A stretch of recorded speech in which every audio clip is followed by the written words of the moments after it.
After spending 41 years in prison, an Arizona man enjoying his first full day of freedom. Yeah, Lewis Taylor was sentenced to more than 24 life terms after 29 people died in a hotel fire in Tucson.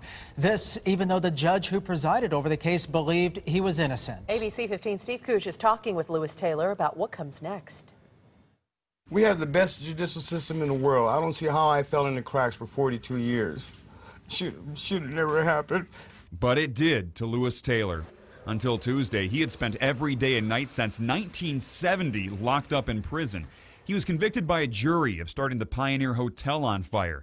Rather than continue to push for more court trials to prove he was wrongfully thrown in prison, Taylor made a deal with the Pima County Attorney's Office for his immediate freedom.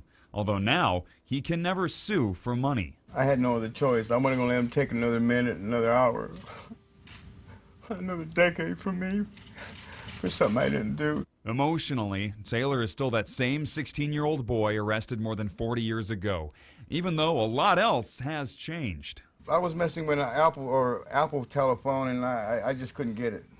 You know, they had only 8 tracks in 1970. And we have to dial with a finger on the phone. You know, it's amazing the technology they have now. Free, Taylor has the time to learn it, as well as meeting family he never knew he had. He has begun his new life. All I can do is go forward, you know. There's enough compensation in the world that can compensate me for 42 years. What is money? Ain't nothing. You know, it just buys material things. You need it to survive, but there's nothing in this world that can compensate me for that.